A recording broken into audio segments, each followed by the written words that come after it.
În noapte tu vii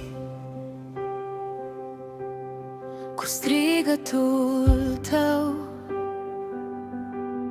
cu glas de arhanghel și trâmbița ta. Mai întâi se scoală cei adormiți în Hristos, și noi cei rămași aici îți vom sta în față. Cerul se deschide și tine te vedem, norii te poartă, iar inima-mi spune acum: la ușile cerului tu vii, tu vii, la ușile cerului noi te întâmpinăm.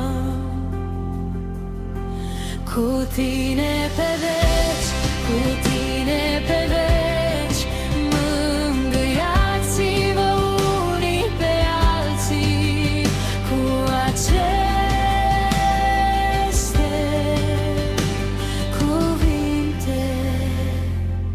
Semnul Fiului Omului va sta sus în cer, și toate semințile vor plânge când te văd. Îngerii tăi vin din cele patru vânturi să strângă pe ai tăi din margine în margine. Cerul se deschide și tine te vedem, norii te poartă, iar inima-mi spune acum: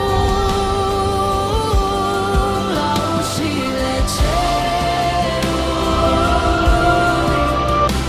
tu vii,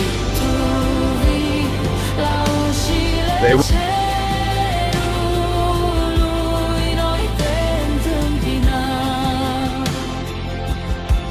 Cu tine pe veci, cu tine pe veci, mângâiați-vă unii pe alții cu aceste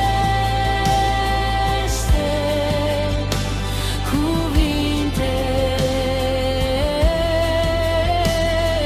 Cerul și pământul